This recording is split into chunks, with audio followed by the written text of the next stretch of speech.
Assalamualaikum warahmatullahi wabarakatuh.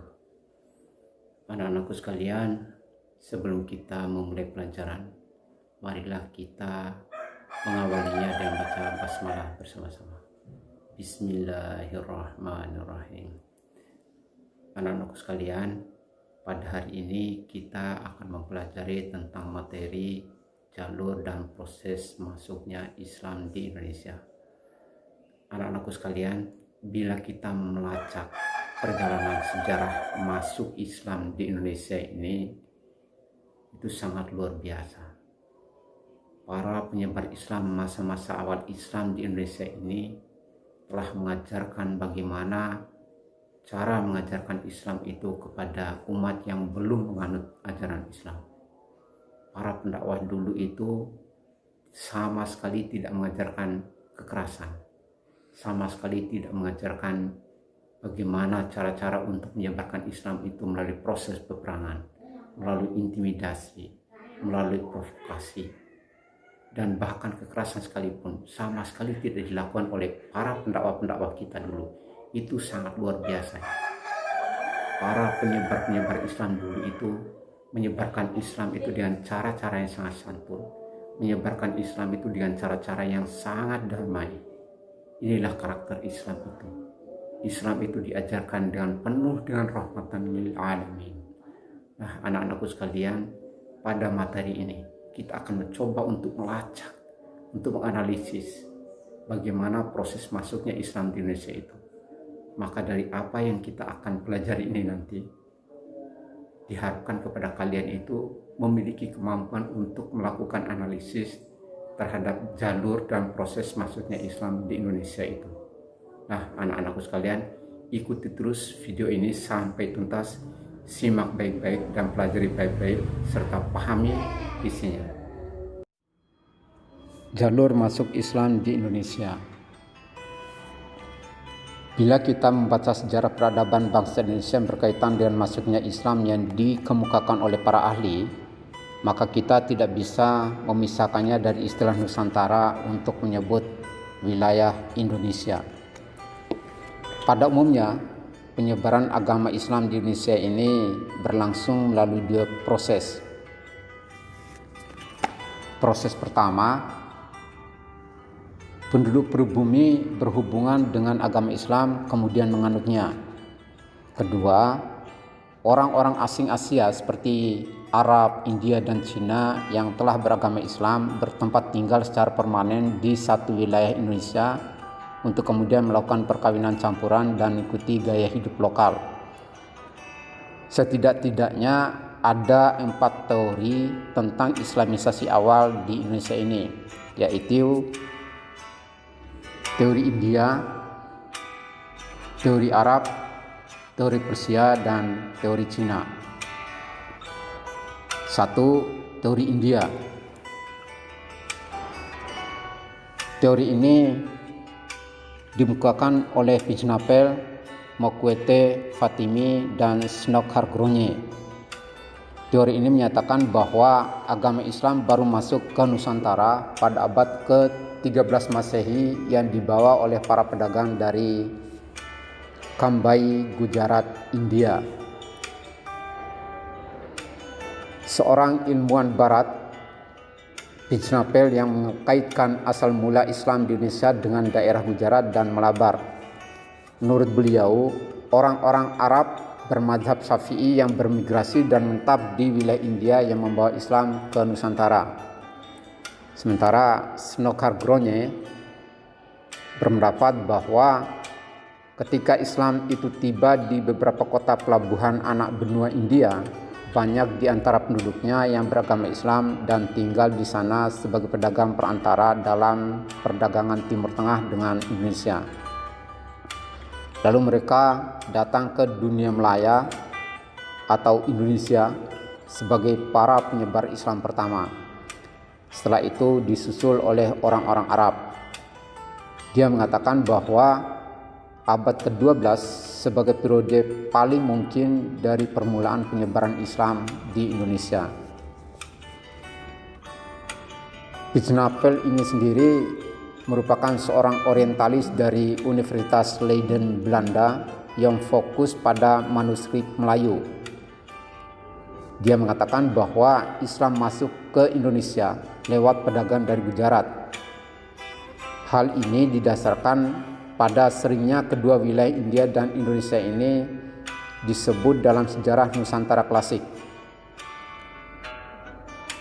Lebih lanjut, Pijnapel ini menyampaikan logika terbalik, yaitu bahwa meskipun Islam di Nusantara ini dianggap sebagai hasil kegiatan orang-orang Arab, tetapi hal ini tidak langsung dari Arab, melainkan dari India, terutama dari pesisir barat, dari Gujarat dan Malabar.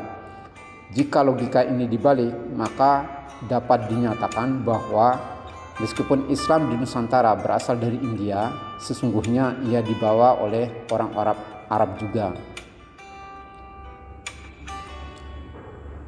Sedangkan menurut Makwete, ada hubungan antara Gujarat dan India dengan alasan bahwa batu nisan makam Raja Malik Al-Saleh yang merupakan raja kerajaan Samudra Pasai di Aceh itu bertuliskan pada angka 686 Hijriah atau 1297 Masehi dengan menggunakan nisan yang berasal dari Gujarat, India.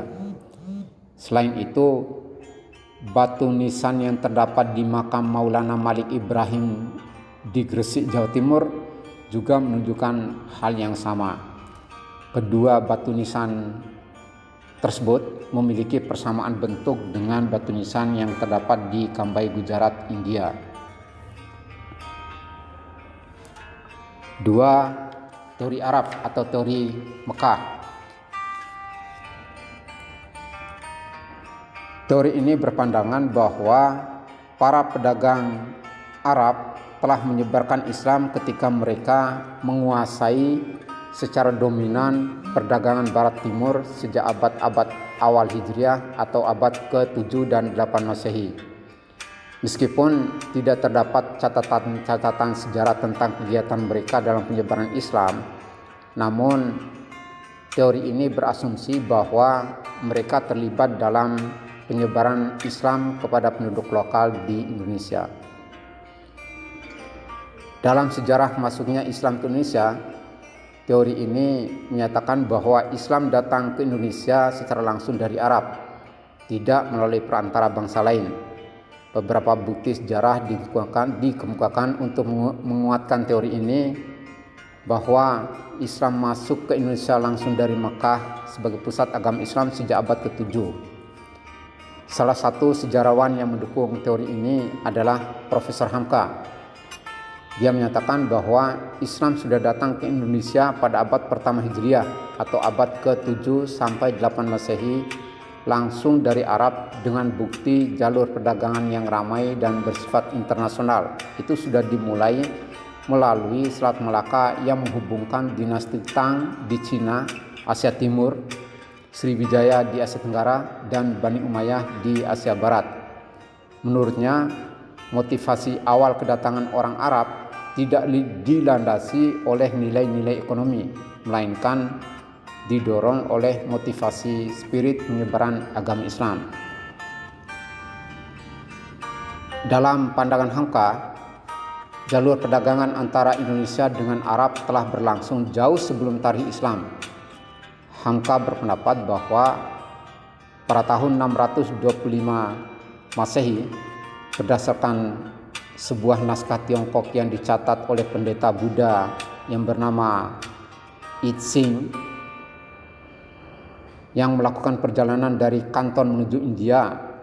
Perjalanan tersebut menggunakan kapal Pose, dan pada tahun 674 Masehi ia singgah di Boga yang sekarang dikenal dengan istilah Palembang, Sumatera Selatan. Di Boga ini beliau menemukan sekelompok bangsa Arab yang telah bermukim di pantai barat Sumatera, Barus. Sebagian orang-orang Arab ini diceritakan melakukan perkawinan dengan wanita lokal. Komunitas Arab ini disebutnya sebagai komunitas Tasih dan Pose. Mereka adalah para pedagang yang telah lama menjalin hubungan perdagangan dengan Kerajaan Sriwijaya, karena demi hubungan perdagangan itulah kemudian Kerajaan Sriwijaya memberikan daerah khusus untuk mereka. 3. Teori Persia. Teori ini menyatakan bahwa Islam masuk ke Nusantara pada abad ke-13 Masehi di Sumatera yang berpusat di Samudra Pasai. Teori Persia ini lebih menitik beratkan tinjauannya pada aspek persamaan kebudayaan yang hidup di kalangan masyarakat Islam Indonesia dengan Persia. Bukti-bukti persamaan tersebut diantaranya adalah 1. Adanya peringatan 10 Muharram atau Asyura atas meninggalnya Husain, cucu dari Nabi Muhammad SAW di Karbala, yang sangat dijunjung tinggi oleh kaum muslim Syiah di Iran atau Persia. Di Sumatera Barat, peringatan ini disebut dengan upacara keranda tabut, yaitu mengarak keranda yang diatasnamakan keranda Husain dan disebut keranda tabut untuk dilempar di sungai. Sedangkan di Pulau Jawa ini ditandai dengan pembuatan bubur suro. 2. Adanya kesamaan konsep ajaran Sufisme yang dianut Syekh Siti Jenar dengan Al-Halaj atau seorang sufi besar dari Persia. 3. Penggunaan istilah bahasa Iran atau Persia dalam sistem pengejaan huruf Arab untuk tanda-tanda bunyi harokat. Contohnya Jabar, Fathah, Jer, Kasrah. 4. Adanya persamaan batu nisan.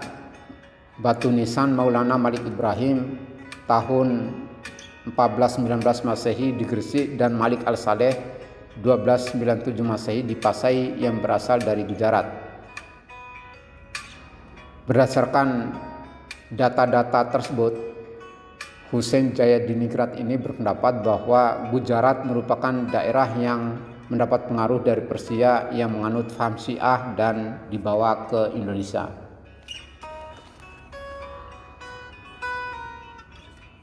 Keempat, teori Cina. Teori ini menyatakan bahwa Islam datang ke Indonesia, dalam hal ini Jawa dan Sumatera, berasal dari para perantau Cina. Menurut teori ini, orang Cina telah berhubungan dengan masyarakat Indonesia jauh sebelum Islam dikenal di Indonesia.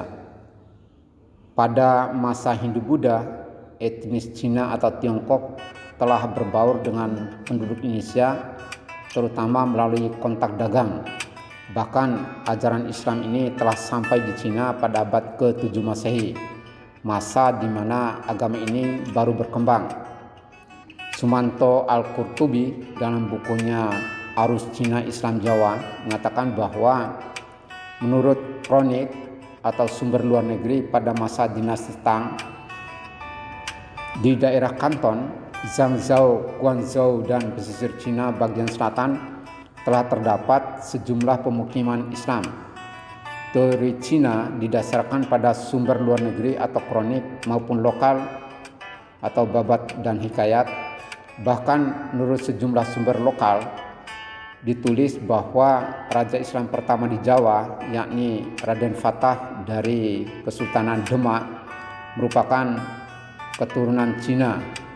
Ibunya itu berasal dari negeri Champa, Cina bagian selatan, yang sekarang ini dikenal dengan negara Vietnam.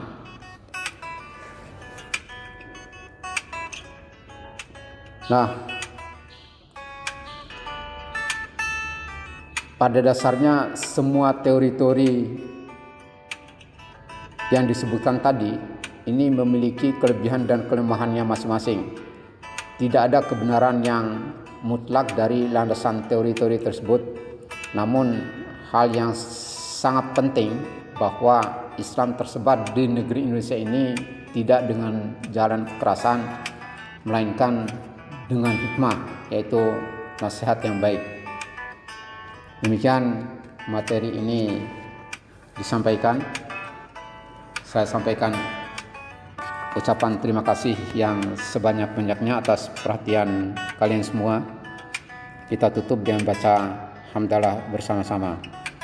Alhamdulillahirrabbilalamin. Saya akhiri, wassalamualaikum warahmatullahi wabarakatuh.